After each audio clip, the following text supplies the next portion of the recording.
Hey everyone, how's it going? Um, I've been going live for 12 days straight now, and of 30 in a row, and I might start it over again. But I find it funny that I almost immediately get comfortable talking to you viewers at home or at work. But the first moment, as soon as the camera turns on and it says like you're live and the countdown is done, and I come on the screen, my brain goes, what do I do? How does this work?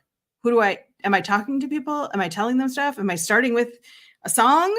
What do I do?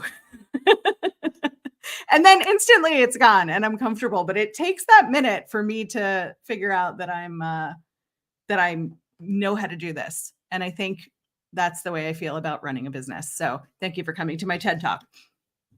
Anyway, glad to be with you today. We are talking about something that I decided to make a series 4 minutes ago as I was writing up the description of today's live, which is how to find a coach, how to find, hire, decide to partner with, contract with, choose, interview a coach. And that was all in the wrong order. That's not the order you do it in. You start with deciding that you want a coach. And that's what we're going to talk about today. But I think that the process of deciding to get a coach is so much bigger than we give it credit for. And yesterday I was talking about what's the first step. That was my topic for yesterday. So if you didn't see that, go and watch it, because I think it gives a good idea that especially for high achievers, it can be hard to decide to get a coach, to figure out how to choose a coach, to tell yourself that you can have a coach, and all of that. And so I'm going to spend some time today sort of starting with the demystification of the steps to getting a coach. And so we're going to start from the very beginning today. And I was going to throw this all into one 45-minute to an hour long live, but I think it deserves more time for absorption and attention than that. And so today I'm going to start with, how do you decide that it's time to look for a coach? And how do you decide you're ready to have a coach? And those are two separate questions. They are two separate steps. One is about deciding that you would benefit from a coach. And two is about deciding that you are ready to think about committing to a coach. And I'm using a lot of deferential words in here. Think about, deciding, all of that kind of stuff, because when I talk to clients about doing things, about doing projects, and I talked about this yesterday, high achievers, people pleasers, workaholics, I'm lumping us all in together, but we tend to think about the whole thing all at once. We get overwhelmed by it. We tell ourselves we can't have it, and then we don't do it. Or we're all in, we do the whole thing, no questions asked, no excuses, no breaks in the commitment. And there's another way. And that other way is to look at this step by step and figure out first by noticing what's going on around you. And that's step one, is noticing whether or not you need a coach, whether or not you'd benefit from a coach. So I'm going to talk about that first. And then second, I'm going to talk about how to know if you are ready for a coach.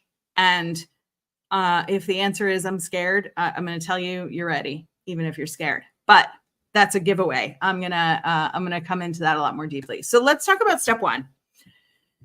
Step one in deciding that you need a coach is to look around you and notice some things.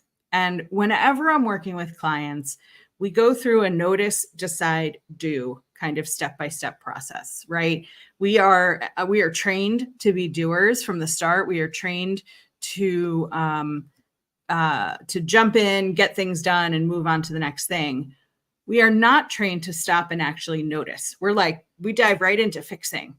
So before we actually do anything, We've got to notice what needs to be done, decide to do it, and then do it. And so we're going to start with noticing. Step one, do you need a coach? Would you benefit from having a coach? So let's talk about need versus benefit, okay?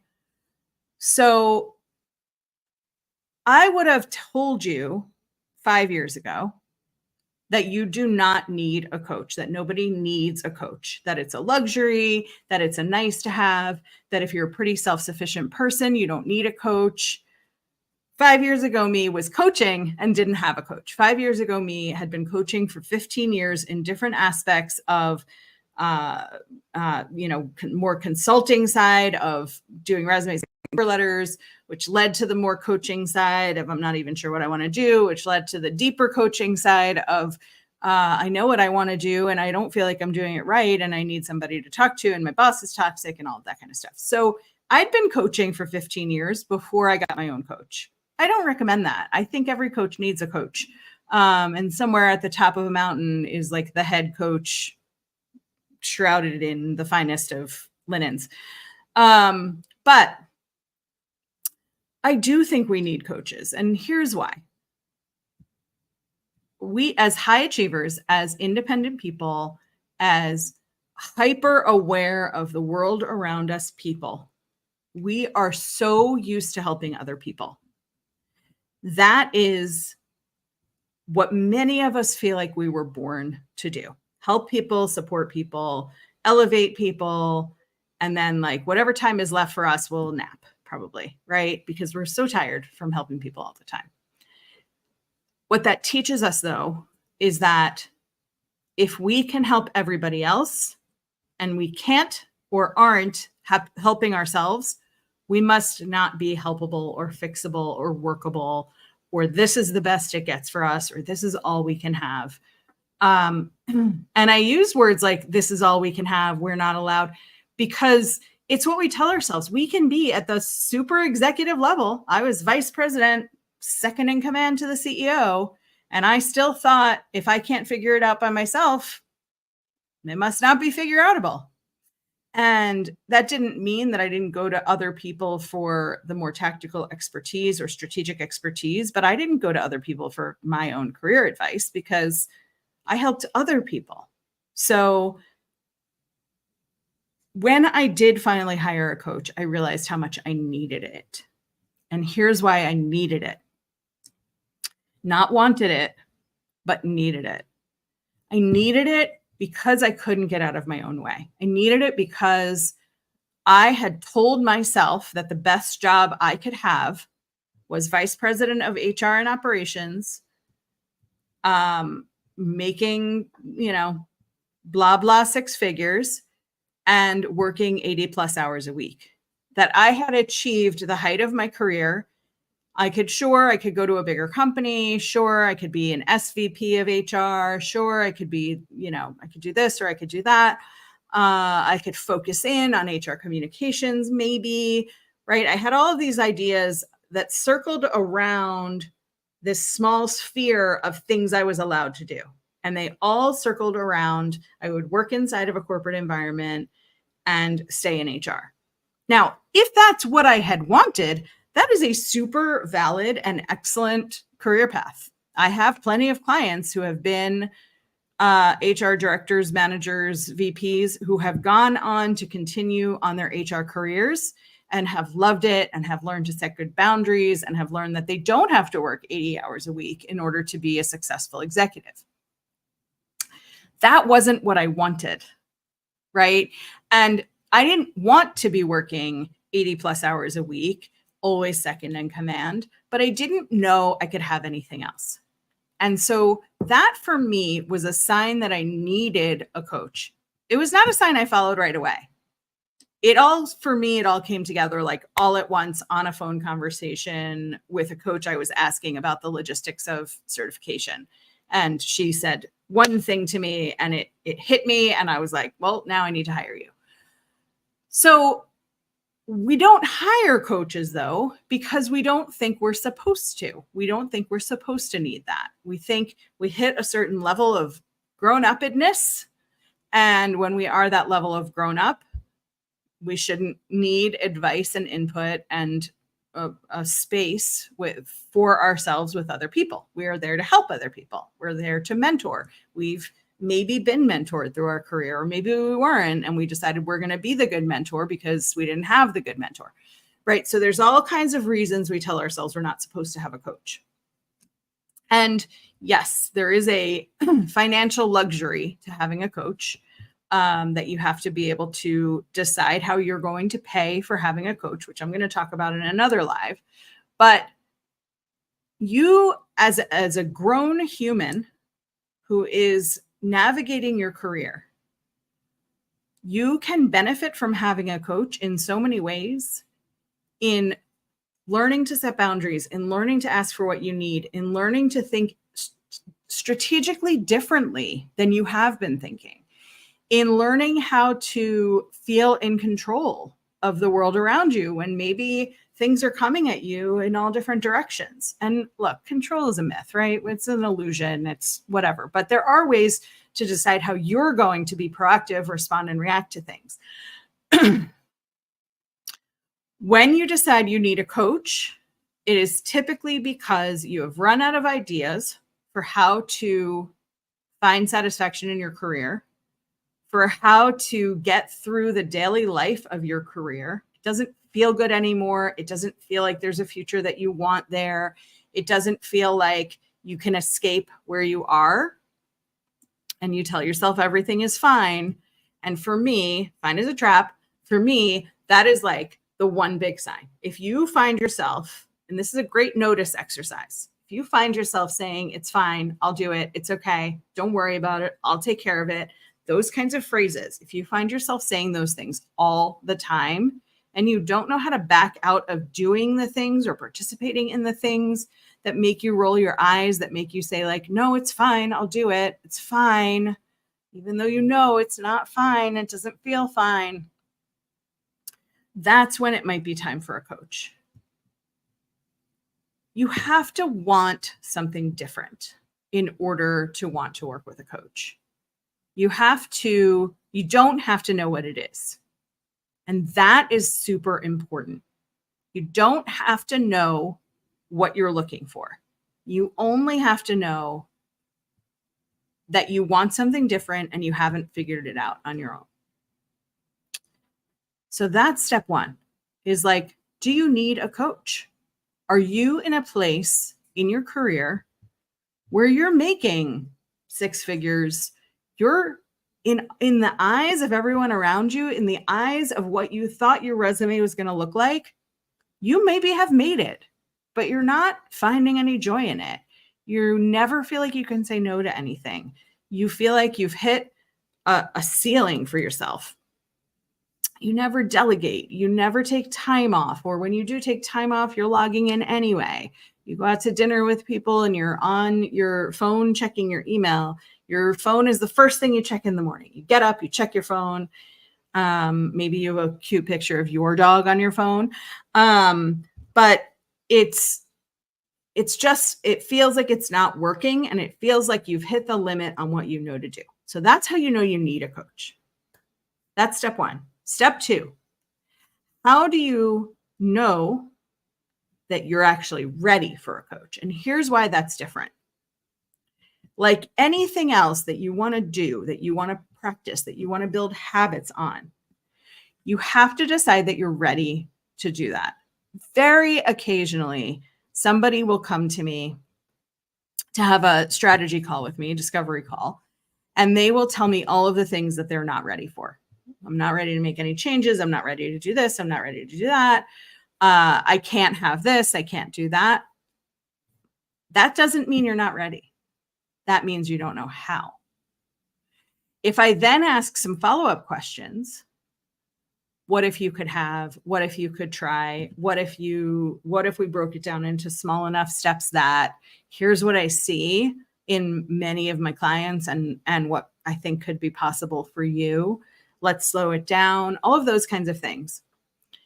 If in that conversation, I hear the person saying like, I'm not going to do any of that work. I know me and I'm not going to do it.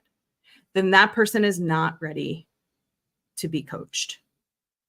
And readiness comes in two forms. One is like, you know, I know things can be different and I don't know how. And two is I don't believe things can be different, but I want to try. Those are two symptoms or signs of readiness. The third is like, stop talking, Lauren, so I can hire you and we can just work together. That's my favorite sign of readiness. But here's when you're not ready. When you tell me all of these things that you can't have and all of this career opportunity that's not going to be accessible to you, if you so firmly believe that you feel like it's your job to convince me of that on a strategy call, you might convince me of that. And I want you to feel like you're ready enough that you're willing to hear what could be different.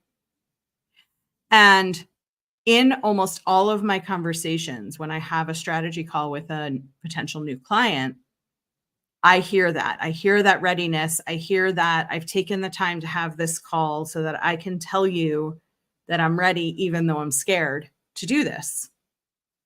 And the scared is okay. I'm afraid of everything. Fear is okay. Doing it anyway, even though there's fear, because you know you'll be supported. That's the courageous step. That's the step to really learning that things can be different for you. You can be supported by somebody who's going to be more clever about the things you're talking yourself out of than you are, and will help you talk yourself into things and into change. And the readiness doesn't come from not being afraid. I was terrified the first time that I had a coaching session with my own coach, because I was like, what is she going to judge? What is she going to think about me?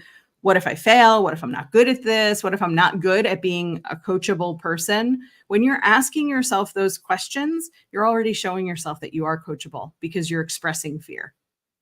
So when you're choosing to be coached, it is not because you have a lack of fear. It's because you have a knowing that there's more, that there's different, that there's an opportunity to make the changes that you want to make in your career, which impacts your whole life, that will make you happier. You don't have to know how to do it. It's not like, you see so many people who get ready to hire a trainer. So they go to the gym so that they can get in shape, so that they can hire a trainer who can train them how to get in shape right. But they feel like they need to be at a certain level of knowing what they do. I work with hyper self-aware people, which is a plus and a minus, right? I'm also a hyper self-aware person. And I work with people who have decided that they know so much about themselves that it's going to be hard to change. That doesn't mean you're not ready to be coached. It just means you know that about yourself. And so we have to be really clever together about how to discover where you are coachable and what you want to be coached on. So those are step 1 and 2. Step 1, decide that you want to change something in your career and how you manage your career as an executive or as a leader. And step 2 is decide that you are a coachable human who is scared but ready to be coached. So tomorrow I'm going to talk about steps 3 and 4, which I'm not even going to introduce today, because let's have some time to absorb steps 1 and 2. If you've got questions about today's live, go ahead and DM me in whatever platform you're watching me on. I'll incorporate answers into the next versions of this series. And if you want to talk to me personally, also send me a DM, or you can sign up on my website or on LinkedIn. And Instagram. I have the links to set up a strategy call with me. I would be happy to talk to you. Very low pressure conversation about what it's like to work with a coach and what it's like to work with me. Have a great afternoon and evening, everyone, and I will see you again tomorrow. Bye.